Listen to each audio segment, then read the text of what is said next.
Good morning dear student. मैं Lakshmi सतदेवा MATT college की व्याख्याता आज आपको EPC2 में एक नया टॉपिक लेके आई हूँ। आपका लाइव क्लास में स्वागत है। तो जैसा कि मैं आपको कला के बारे में पढ़ा रही थी, अब उसका अगला टॉपिक है आगे बढ़ाते हुए कला का अन्य विषयों के साथ संबंध, यानी कि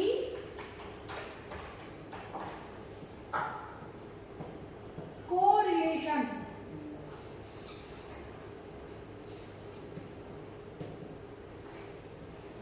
ऑफ आर्ट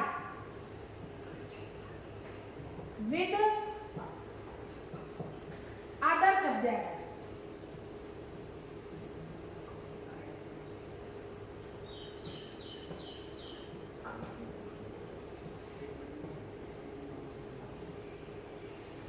कला का अन्य विषयों के साथ क्या संबंध है?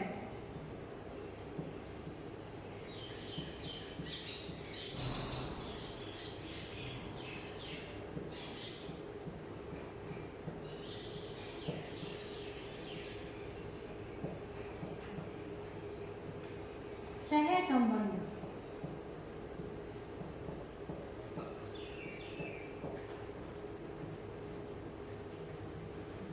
ठीक है, तो सबसे पहले जैसे कि मैंने आपको बताया कला में आर्ट, हम कला के अंतर्गत क्या क्या पढ़ते हैं? सृजनात्मकता, सौंदर्यीकरण, और इसका दूसरा भाग है संगीत। संगीत के अंतर्गत हम कविता, स्वर, सरगम, ये सब चीज़ें, और इसके पश्चात हमारा तीसरा जो भाग है नाटक, कहानी, कलाएं, जो भी गद्य साहित्य है, और उसके पश्चात हमारा प्रैक्टिकल वर्क जैसे कोलाज बनाना, रंगोली बनाना, पेपर आर्ट, खिलौने, मिट्टी के खिलौने, प्रतिरूप बनाना, मॉडल बनाना, चित्र, चार्ट, ये सब किसके अंतर्गत सिखाया जाता है? हमको कला के अंतर्गत सिखाया जाता है। तो अब कला का अन्य विषयों के साथ क्या सह संबंध है, यानी कि हम किस प्रकार अन्य विषयों का जो प्रयोग है वो कला के साथ कैसे जुड़ा हुआ है, तो आज मैं आपको वही बताऊंगी। तो जैसे कि सबसे पहले हमारा साहित्य। साहित्य में हिंदी। अब हिंदी का कला से क्या संबंध है?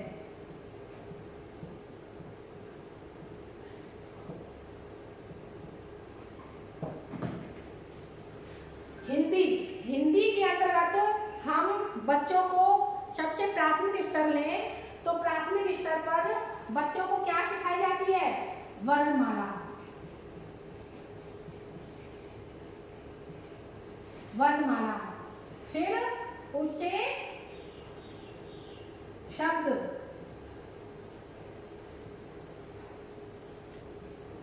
अक्षर ज्ञान, जो भी हमारी मात्राएं हैं, और शब्द, शब्द से वाक्य, ये सब किसमें सिखाए जाते हैं? हमारे हिंदी के अंतर्गत। बच्चों को ये वर्णमाला सिखाना बहुत ही मुश्किल काम है, लेकिन यदि हम इसी को कला से संबद्ध कर दें, कला का मतलब है कि यदि हम वर्णमाला को, अक्षरों को चित्र के माध्यम से, मॉडल के माध्यम से पढ़ाएं तो उसमें बच्चों को अधिक रुचि पैदा होती है। बच्चे बड़े खेल खेल में इनको सीख जाते हैं। और कला में अंतर्गत हमको कविता है, कविता के माध्यम से वर्णमाला सिखाई जाए, अक्षर ज्ञान सिखाया जाए, तो बच्चों को बड़ा खेल खेल में उनको बड़े पता ही लगता कि वो पढ़ रहे हैं, और बड़ी आनंद की अनुभूति के साथ वो अपना ये सब चीज़ें सीख लेते हैं। तो इस प्रकार से सिद्ध होता है कि हिंदी का कला से बहुत ही अच्छा संबंध है।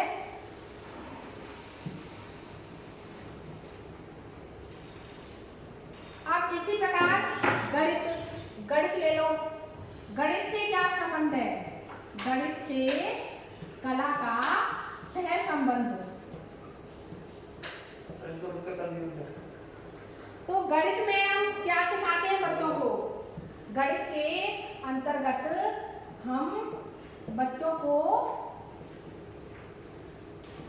सबसे पहले गिनती सिखाते हैं। गिनती, पहाड़े, जोड़, ये सब चीज जब हम गिनती पहाड़े सिखा देते हैं तो उसके पश्चात जोड़, बाकी घटाओ, गुणा, भाग, ये सब आते हैं। और इनको गिनती को यदि हम चित्र मॉडल के माध्यम से बच्चों को पढ़ाएं तो बच्चे खेल खेल में ही उनको सीख जाते हैं। चित्र, मॉडल, चार्ट, इनकी सहायता से गिनतियों का ज्ञान कराना, कविता के माध्यम से उनका वाचन करवाना, तो बच्चा खेल खेल में इनको बड़ी सहजता से सीख जाता है। तो गिनती, पहाड़े, जोड़, बाकी, घटाओ, ये सब चीजें इसमें कला के माध्यम से यदि सिखाई जाए तो बच्चा बहुत आसानी से सीख जाता है।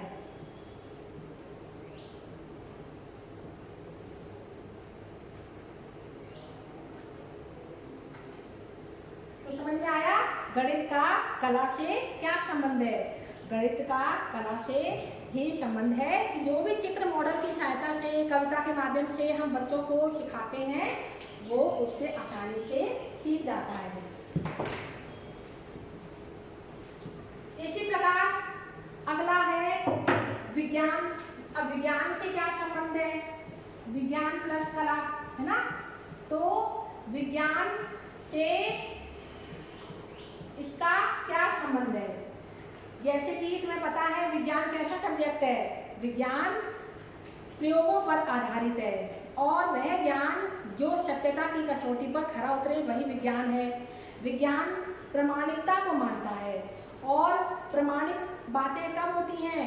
जब हम उनको चित्रों की सहायता से, मॉडल की सहायता से कोई बात ज्ञान कराते हैं। प्रयोगों को यदि हम ऐसे बच्चों को पढ़ा दें तो उनको समझ में नहीं आएगा, लेकिन जब हम उनको चित्र के माध्यम से, चार्ट के माध्यम से, मॉडल के माध्यम से पढ़ाएं, उनको प्रैक्टिकल करके दिखाएं और उनसे भी करवाएं तो बच्चा खेल खेल में ही बड़े आनंद अनुभव करता हुआ उन विज्ञान के जो भी सूत्र हैं उनको याद कर लेता है। तो इस प्रकार विज्ञान और कला का भी बहुत ही संबंध है। ऐसे ही अब इतिहास को ले लो। इतिहास का और कला का क्या संबंध है? अब इतिहास क्या है?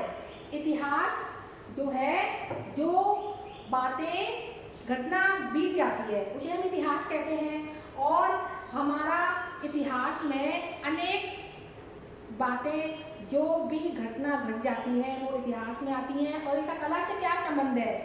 कला भी जैसे प्राचीन काल में कैसी कला थी, फिर मुगल काल में कैसी कला थी, हमारा राजस्थानी कला कैसी है, मुगल कालीन कला कैसी है, अंग्रेजी पाश्चात्य कला कैसी है, तो ये सब किसमें, इसका अध्ययन किसमें करते हैं? साहित्य के अंतर्गत करते हैं।